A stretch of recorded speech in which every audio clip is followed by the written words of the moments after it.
Shalom,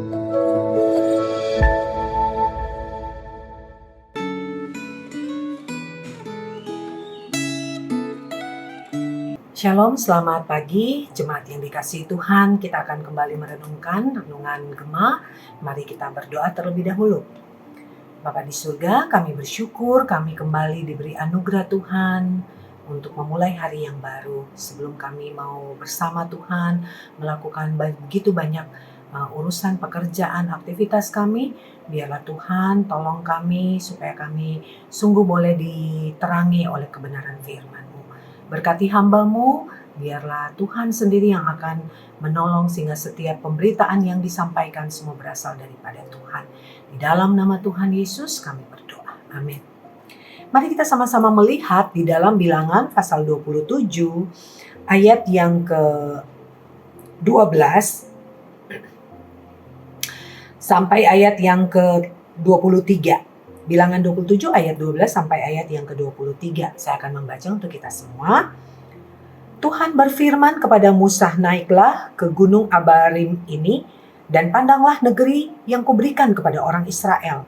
Sesudah engkau memandangnya, maka engkau pun juga akan dikumpulkan kepada kaum leluhurmu, sama seperti Harun abangmu dahulu.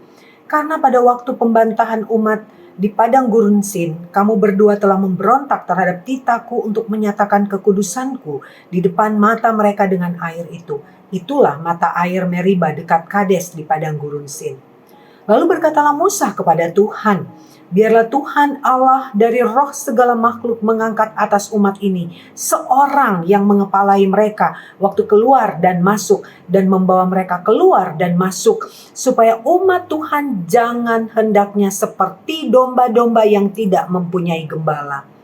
Lalu Tuhan berfirman kepada Musa, ambillah Yosua bin Nun seorang yang penuh roh, letakkanlah tanganmu atasnya. Suruhlah ia berdiri di depan Imam Eleazar dan di depan segenap umat. Lalu berikanlah kepadanya perintahmu di depan mata mereka itu. Dan berilah dia sebagian dari kewibawaanmu, supaya segenap umat Israel mendengarkan dia. Ia harus berdiri di depan Imam Eleazar, supaya Eleazar menanyakan keputusan Urim bagi dia di hadapan Tuhan.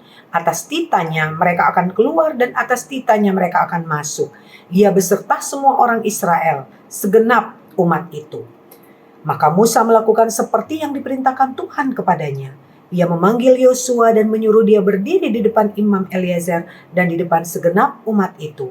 Lalu ia meletakkan tangannya atas Yosua dan memberikan kepadanya perintahnya seperti yang difirmankan Tuhan dengan perantaraan Musa. Bapak Ibu yang dikasihi Tuhan, bagian firman Tuhan yang kita baca ini mengisahkan tentang bagaimana satu proses pergantian kepemimpinan yang sangat-sangat indah sekali.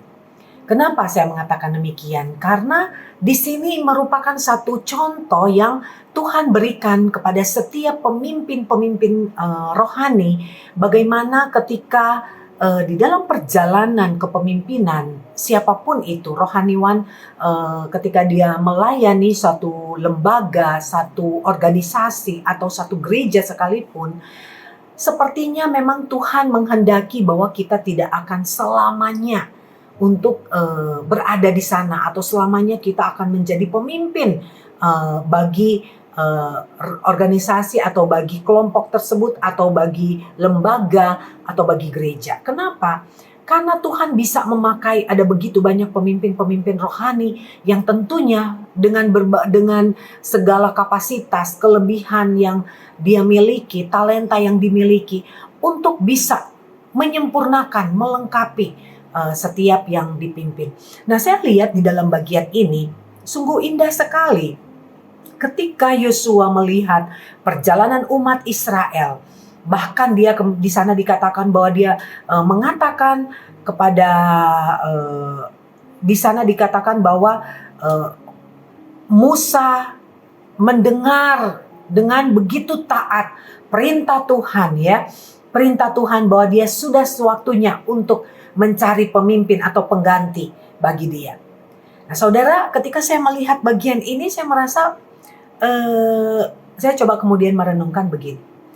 betapa sulitnya seseorang ketika dia sudah berada di tempat atau di posisi yang dia rasa itu sudah nyaman, ya. Eh, Bukan hanya di gereja ya Bapak Ibu, atau di lembaga Kristen, atau di yayasan atau apapun itu, di kelompok tertentu begitu. Tetapi di dalam satu perusahaan pun, di dunia sekuler pun, di dunia marketplace pun, bukankah kita melihat hal-hal yang seperti ini? Ketika kita sudah merasa bahwa tempat ini menjadi sangat nyaman, tempat ini sudah bisa kita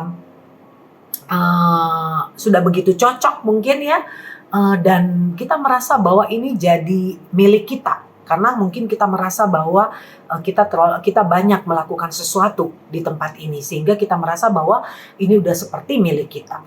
Dan ketika harus terjadi suatu pergantian, di sana terjadi suatu persoalan atau terjadi konflik interest mungkin ya, antara pemimpin yang lama dengan calon pemimpin yang akan digantikan, yang akan menggantikan. Nah, di sini kita mendapat satu contoh yang sangat baik sekali bagaimana seorang Musa, dia bukan yang sudah tua-tua banget begitu ya. Dia juga masih cukup energik, dia juga masih cukup produktif, tetapi ketika Tuhan meminta untuk dia segera mencari pengganti, dia tidak kemudian berbantah atau dia kemudian melanggar ketetapan Tuhan, tetapi dia segera melakukan apa yang Tuhan perintahkan untuk dia segera mengganti. Dan yang digantikan itu siapa? Yaitu Yosua. Kenapa Yosua? Karena Yosua dikatakan dia memiliki roh. Nah, ternyata Bapak Ibu, seorang hamba yang memiliki roh Allah, memiliki roh yang, kalau saya boleh katakan, adalah roh yang takut akan Tuhan. Roh Allah roh yang memimpin hidupnya. Maka itu menjadi salah satu kriteria atau klasifikasi yang paling penting untuk menjadi seorang pemimpin. Kenapa begitu banyak pemimpin-pemimpin yang jatuh? Karena terlalu dikuasai oleh ego, oleh ambisi, oleh keinginan daging, bukan oleh keinginan roh, yaitu roh Allah. Tapi ketika seorang pemimpin itu dikuasai oleh roh Allah, seperti yang Musa sampaikan ketika dia kemudian dituntun oleh, diperintahkan Allah, dan kemudian dia melakukan, dia diberi kepekaan, dia bisa melihat dari sekian banyak orang Israel pada saat itu. Dan saya yakin yang menonjol bukan hanya Yosua Bapak Ibu ya, tetapi yang menonjol pada saat itu pasti ada lebih banyak orang ya. Ada banyak orang, tetapi kenapa Yosua yang kemudian menjadi pilihan daripada Musa? Karena Yosua memiliki roh yang takut akan Tuhan. Bapak Ibu, bagaimana dengan kita? Kita tidak perlu menjadi seorang pemimpin di dalam satu kelompok, satu lembaga, atau bahkan mungkin kita menjadi pemimpin gereja atau hamba Tuhan, jadi gembala. Kita tidak perlu menjadi pemimpin besar seperti demikian, tetapi dimanapun kita berada, ketika kita dipercayakan menjadi satu pemimpin di dalam satu organisasi, di dalam satu kelompok, apakah kita sudah memiliki roh yang takut akan Allah? Apakah kita sudah memiliki roh yang selalu dituntun, sehingga apapun yang kita pikirkan, yang kita rencanakan, yang kita pergumulkan, yang kita lakukan, apakah itu sudah sesuai dengan rencana Allah? Karena kalau kita dituntun oleh roh Allah, maka apapun yang kita putuskan, yang kita lakukan, itu akan selaras sesuai dengan kehendak Allah. Karena semua pada akhirnya tujuannya untuk kemuliaan bagi nama Tuhan. Untuk kemuliaan Allah, bukan untuk kemuliaan para pemimpin atau kemuliaan kita sebagai orang-orang yang ditunjuk untuk menjadi pemimpin walaupun itu di dalam satu kelompok kecil. Bapak Ibu yang dikasihi Tuhan, biarlah apa yang dilakukan Musa ini juga menjadi satu role di mana kita juga melakukan hal yang sama sebagai seorang pemimpin.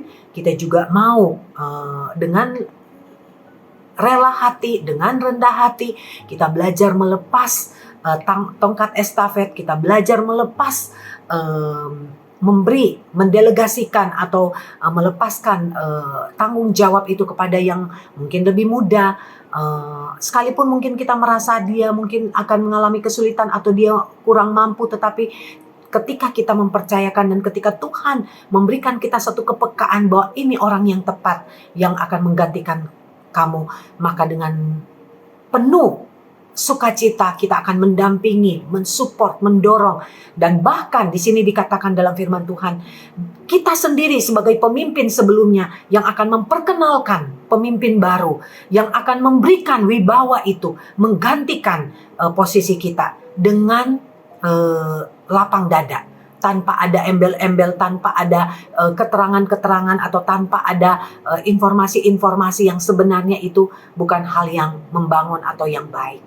Nah, biarlah firman Tuhan ini juga menolong kita di dalam hidup berorganisasi, hidup berjemaat, bergereja, melayani, bahkan di dalam kita bekerja di dunia marketplace, kita pun melakukan atau menerapkan prinsip ini. Kiranya Tuhan Yesus memberkati kita. Mari kita berdoa.